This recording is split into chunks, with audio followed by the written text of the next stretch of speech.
우리 지역의 이슈를 살펴보는 헬로우 이슈 토크입니다. 해마다 공직 기강 해이 문제가 반복되고 있죠. 최근에도 코로나19 상황에서 개인 위생 수칙을 지키지 않아서 문제가 됐는데요. 이 문제를 어떻게 해결할 수 있을지 초당대학교 교양학부 정행준 교수와 얘기 나눠보겠습니다. 안녕하십니까? 네, 반갑습니다. 자, 오늘 구체적으로 얘기를 나누기에 앞서서요. 일단 공직자 기강 해이 시청자분들께서 어떻게 이해하셔야 될지 먼저 의미부터 설명 부탁드리겠습니다. 네, 공직자 기강회의라는 개념에 대한 사전적 정의를 먼저 해드리는 것이 맞을 것 같습니다.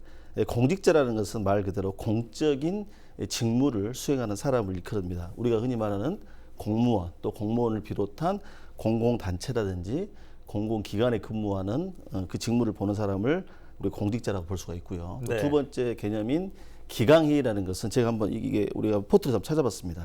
기강회의라는 것은 규율과 법도가 풀려 마음이 느슨함 이렇게 표현이 돼 있더라고요. 그래서 네. 공직자 기강회의라는 것은 이 두 단어를 합성해 보면 공적인 직무를 수행하는 사람이 규율과 법도가 풀려 마음이 느슨한 상태를 말한다 이렇게 말씀을 드릴 수 있겠습니다. 그래서 이 공직자라는 것을 그러면 우리가 한번 어떤 존재인가에 대해서 한번 생각해 볼 필요가 있습니다. 공직자라는 것은 말 그대로 국민의 공복입니다. 이 공복이라는 네. 말은 국민의 심부름꾼이라는 겁니다. 그래서 국민을 위해서 존재하는 그 자가 누구냐면 공무원이라는 사실입니다. 따라서 공무원이라고 한다면 또 공직자라고 한다면 국민에게 모범을 보여야 할 높은 도덕성 또 윤리의식을 갖춰야 된다는 겁니다. 그런데 이 모범은커녕 오히려 국민에게 걱정을 끼쳐드리는 일을 한다는 것은 그래서 공직자로서의 기본 자질 이 자체가 안 된다라고 말씀드릴 수 있겠습니다. 네. 우리가 이제 공무단임권이라는 이렇게 용어가 있어요. 이 공무단임권이라는 것은 무슨 말인고 하니 국민이나 이렇게 국가 즉 국민이 국가나 지방자치단체에서 기관의 구성원이 되어서 공무를 담당할 수 있는 이 권리를 말하는데 이 공무단임권이라는 용어를 보더라도 이미 이 영역 안에서 이 개념 안에서 이 어느 여타 직업보다도 높은 윤리의식 또 방금 말씀드렸던 도덕성, 전문성을 겸비했을 때만이 공직을 수행할 수 있다는 겁니다. 따라서 이 공직은 단순한 직장인, 직업인으로서의 의미가 아니라 법이 보장하는 정년까지는 국민을 위해 모범을 보여야 할 성직자다 이렇게 말씀을 드릴 수 있겠습니다. 그런데 이 타의 모범이 되지 못하는 이 언행은 국민으로부터 당연히 비판을 받게 되고 또 네. 무거운 책임감이 뒤따른다는 사실을 우리가 상기된다 이렇게 말씀을 드릴 수 있겠습니다. 공직자의 기강회의는 사실 공직자 자신만의 문제로 끝나지 않습니다. 대다수의 우리 모범 공직자를 비롯한 국민 모두가 작든 크든 사회적 문제를 일으킬 수 있다는 점에서 공직자의 기강회의는 우리가 눈여겨볼 필요가 있다 이렇게 말씀드릴 수 있겠습니다. 네, 공직자 기강 회의의 의미에 대해서 자세하게 설명을 해주셨는데, 근데 이런 문제들이 뉴스를 통해서라든지 네. 끊이지 않고 반복되고 있거든요. 네. 어떤 형태로 나타나고 있나요? 이 공적인 영역과 사적인 영역에서 형태를 띠고 있다 볼 수 있겠습니다. 네. 그런데 문제는 시대적, 사회적 변화에 따른 공직자의 인식, 즉 도덕성, 윤리의식 등이 따라가지 못한다는 데에 문제가 큽니다.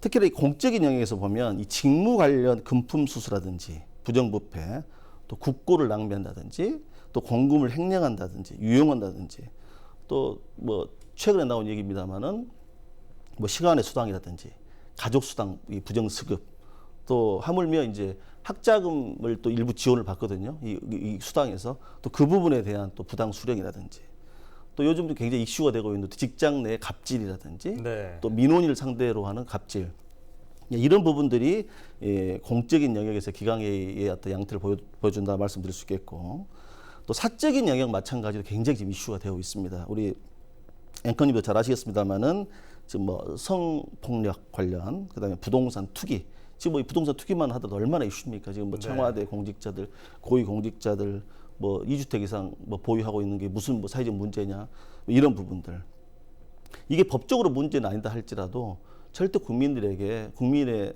어떤 상식 수준으로 놓고 본다면 이게 덕이 되지 않은 겁니다.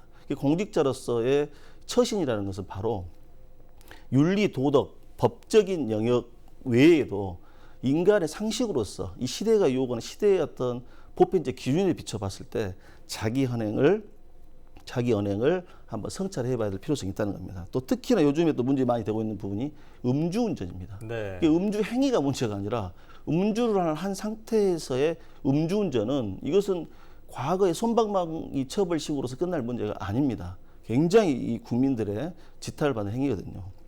이런 부분이요. 또 그리고 최근에는 보면 이 사적인 영역에서 보면은 직위를 이용한 부당 개인 문제가 있습니다. 우리가 요즘 말하는 아파 찬스, 네. 뭐 애석한 이야기입니다. 또 채용 청탁 이런 부분들이 공적인 사적인 영역을 넘나들면서 공직자들이 어떤 일탈 행위를 하고 있는 대표적인 기강회의 사례다 이렇게 말씀드릴 수 있겠습니다. 음주운전에 대해서도 간단하게 언급을 해주셨는데 좀 안타깝긴 하지만 우리 지역에서도 지금 이런 문제들이 나오고 있거든요. 네. 최근에 이런 논란들 소개해 주시면 좋을 것 같습니다. 지금 사실은 우리가 코로나19라는 상황이 정말 국가적 재난 상황입니다. 네. 또 지금도 진행 중에 있고 또 아울러서 우리가 지금 홍수로 얼마나 많은 우리 국민들이 지금 고통받고 있지 않습니까? 근데 이런 상황 속에서 기강의 사례를 보면 뭐 애석하지만 우리 지역에서 이제 뭐 지방자치단체에서 공직자 간 또 주말을 이용해서 골프를 친 것까지는 뭐라 할 수 없겠죠. 그런데 거기에서 코로나 감염이 돼서 지방자치단체가 국민을 위해서 존재해야 할 센터가 문을 닫게 되는 상태가 벌어졌다는 거. 이건 정말 창피한 일이죠. 네. 그리고 또 이 코로나19 상황 속에서 그렇게 하지 말아가는 또 부서 회식, 거기다가 또 음주운전, 또 모 공직자 같은 경우는 또 근무 시간에 또 출장을 핑계대서 비만 클리닉에 또 다녀왔다는 것.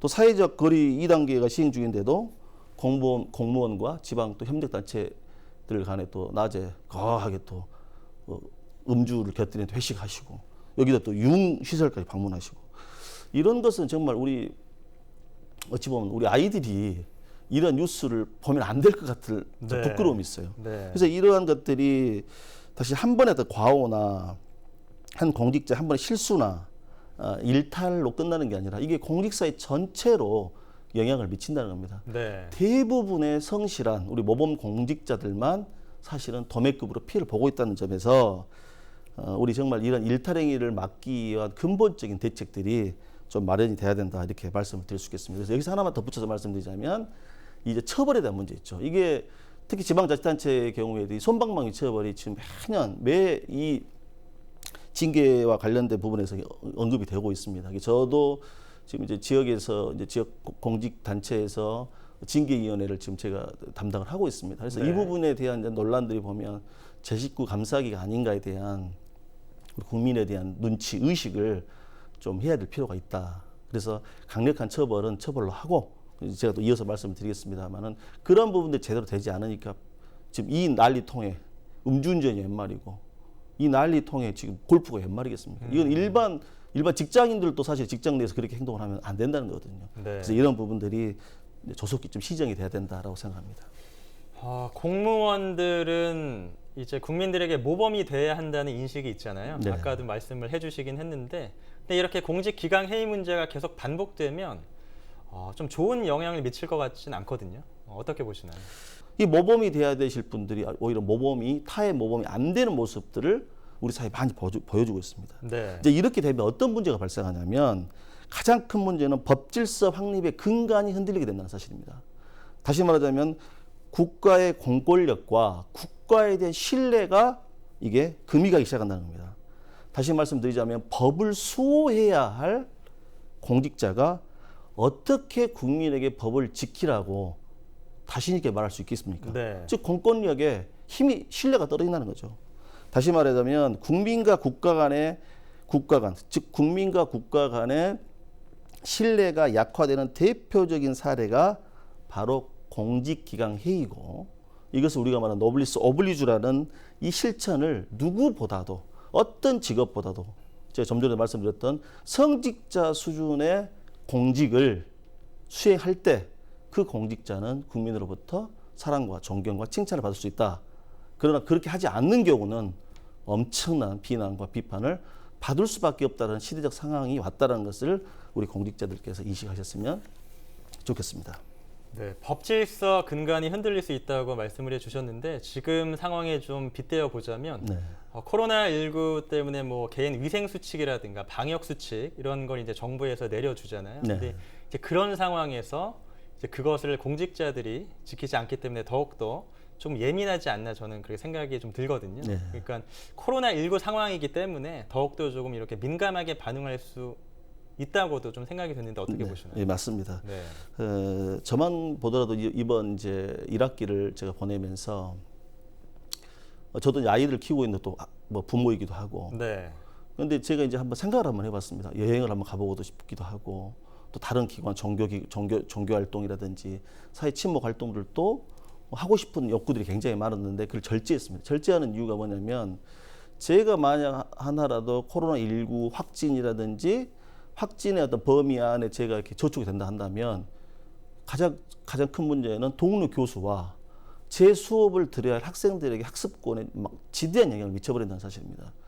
따라서 이것은 나 하나의 문제가 아니라 내 하나의 어떤 개인 위생 수칙을 잘 지키지 안 지키냐의 문제를 넘어선 굉장히 큰 문제가 발생한다는 겁니다. 제가 예를 들어 그런 위험군에 들어간다면 제 아이들도 학교를 못 갈 것이고 아내도 같이 격리돼야 될 것이고 네. 이런 부분들은 정말 공직자로 간다면 특히나 국민의 공복이라는 공직자로 간다면 이런 개인 위생 수칙과 이런 거주 뭐 여행 등등 이런 부분들에 대해서 굉장히 소위 말해서 심의를 기울여야 된다. 그래서 이런 맥락을 보면 지금 국민들이 그런 것 같아요. 코로나19를 보면 사실 우리 공직자들이 굉장히 노력을 많이 하는 건 사실입니다. 네. 네, 거듭 말씀드리지만 국가는 국민이 공무원을 걱정한다는 것은 이것은 맞지 않습니다. 공직자가 국민을 걱정하는 것이 맞는 것인데 일부 공직자들의 일탈 행위로 인해서 국민이 공직자를 걱정한다면 이건 곧바로 시정이 돼야 됩니다. 그래서 방금 말씀드렸던 것처럼 공무원들의 어떤 복무, 특히 기강 이런 부분들이 어느 때보다도 소위 말해서 지금 관심을 가져야 된다. 그렇지 않으면 공직사회 전반에 대한 신뢰가 무너질 수 있고 또 코로나19 또 지금 최근 지금 홍수로 인한 수해로 고통받고 있는 국민들에게 용기와 희망을 줘야 될 대상인 공직자가 오히려 모범을 보이지 않고 또 일부지만 일탈을 보인다는 것은 일탈행위 한다는 것은 이것은 공직자로서의 이 처신의 또 자질에 문제가 있다고 저는 이렇게 말씀드릴 수 있겠습니다. 네. 언급하신 것처럼 제 생각에도 대다수의 공직자분들이 지금 굉장히 열심히 일을 하고 계실 텐데 정말 일부의 사례 때문에 이제 좀 전체가 비난을 받게 되는 뭐 예를 들면 뭐 결합의 오류랄까 성급한 일반의 오류 그런 걸 범하게 될 수도 있어서 좀 안타까운데요. 네. 그런 부분도 좀 지양을 해야겠죠. 네, 맞습니다. 예. 그래서 방금 우리 앵커님께서 말씀하셨습니다만은 대다수의 우리 공직자들은 지금 굉장히 최일선에서 우리 코로나19의 재난 상황에서 너무나 수고를 많이 하고 계십니다. 네. 우리가 K 방역의 우수 사례도 마찬가지 아니겠습니까? 우리 공직자들이 다 수행한 겁니다. 정말 우리 공직자들이 진짜 없었다고 한다면 이 코로나19를 어떻게 극복할 수 있었겠느냐 하는 정도로 정말 공직자들에게 너무 감사한 마음이 있어요. 근데 이러한 사실은 이제 배경에는 우리가 공직자에 대한 국민의 높은 사실 기대가 있습니다. 우리 한국 사람들의 이 정서를 보면요, 이 공직은 천직이다 이렇게 얘기를 합니다. 네. 즉 하늘로부터 물려받은 어떤 직이다라는 어떤 이러한 국민적 문화가 있습니다. 근데 우리가 이런 공직자들의 일탈이 일부의 일탈이 왜 이렇게 아까 우리 앵커님 말씀하신 것처럼 성급한 일반의 오류까지 확산될 수밖에 없는 이유가 네. 공직자에 대한 기대가 우리 국민들은 굉장히 큽니다. 우리가 명량을 통해서도 봤습니다마는 이순신 장군을 우리가 왜 존경하겠습니까? 수많은 역사 인물들 중에서 저는 이순신 장군을 보면 공직자의 표상이다. 저는 그렇게 생각을 하고 싶습니다. 네. 이순신 장군께서 그 당시 어지러운 환란 가운데 있는 우리 민초들이 누구를 믿고 의지할 수 있다는 말입니까? 이순신 장군의 지금으로 보면 모범 공직자상이자 모범 군인의 상을 이순신 장군이 보여주신 겁니다. 네. 우리나라의 경우에는 우리 한민족 역사를 보면 너무나 많은 외세 침략이 많았습니다. 우리 한민족은 또 아시다시피 지도자 복이 없습니다.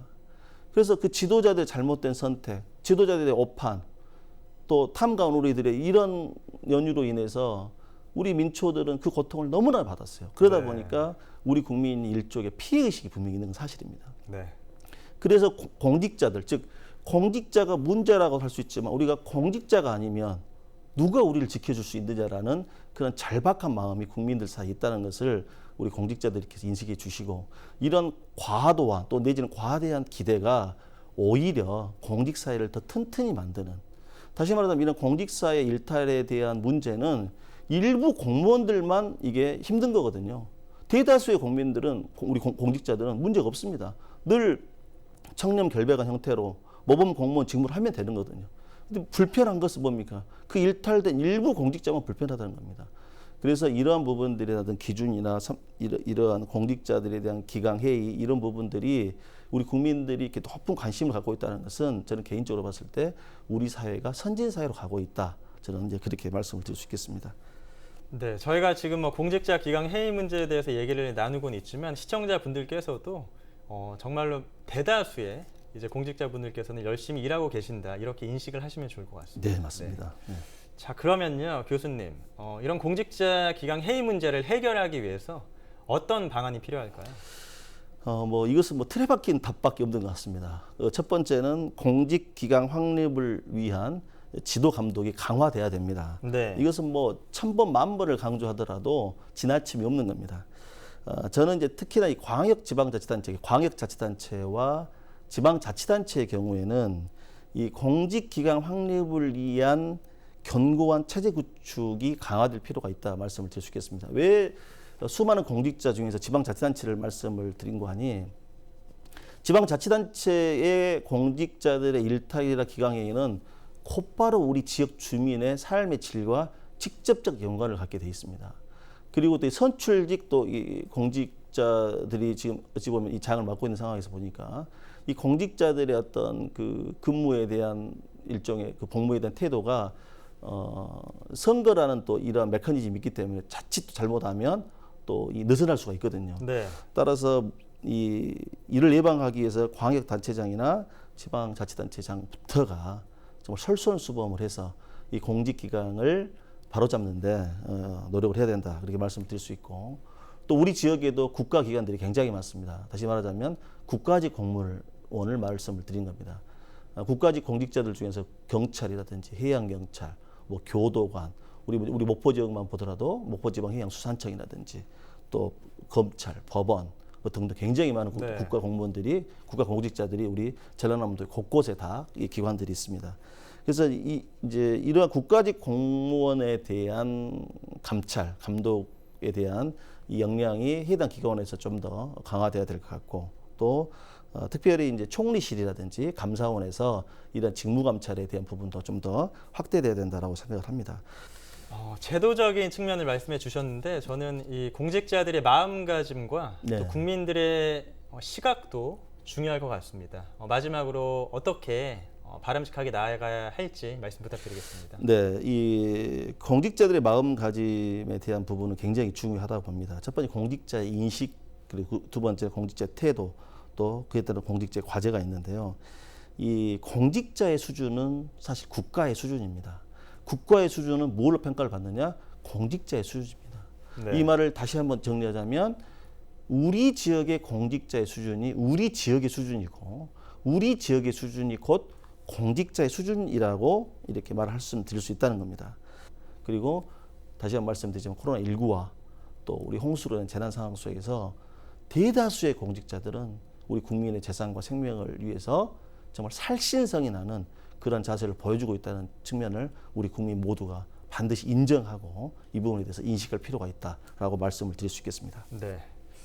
자, 오늘 공직자 기강회의의 의미와 현황, 그리고 개선 방안까지 알아봤는데, 공직자들은 좀 경각심을 더 가지고요, 또 국민들은 좀 긍정적인 시각으로 바라볼 필요가 있을 것 같습니다. 네. 자, 오늘 공직자 기강회의 문제 초당대학교 교양학부 정행준 교수와 얘기를 나눠봤습니다. 오늘 말씀 잘 들었습니다. 네. 네, 오랜 시간 줄어들지 않고 반복되는 공직기강 회의 문제, 일부 소수의 문제들로 다수가 피해를 겪게 될 수도 있는데요. 나 하나쯤이야라는 마음을 버리고 어떤 마음가짐으로 업무에 임해야 할지 고민해봐야 할 시점이 아닐까 싶습니다. 헬로 이슈토크 여기서 마치겠습니다.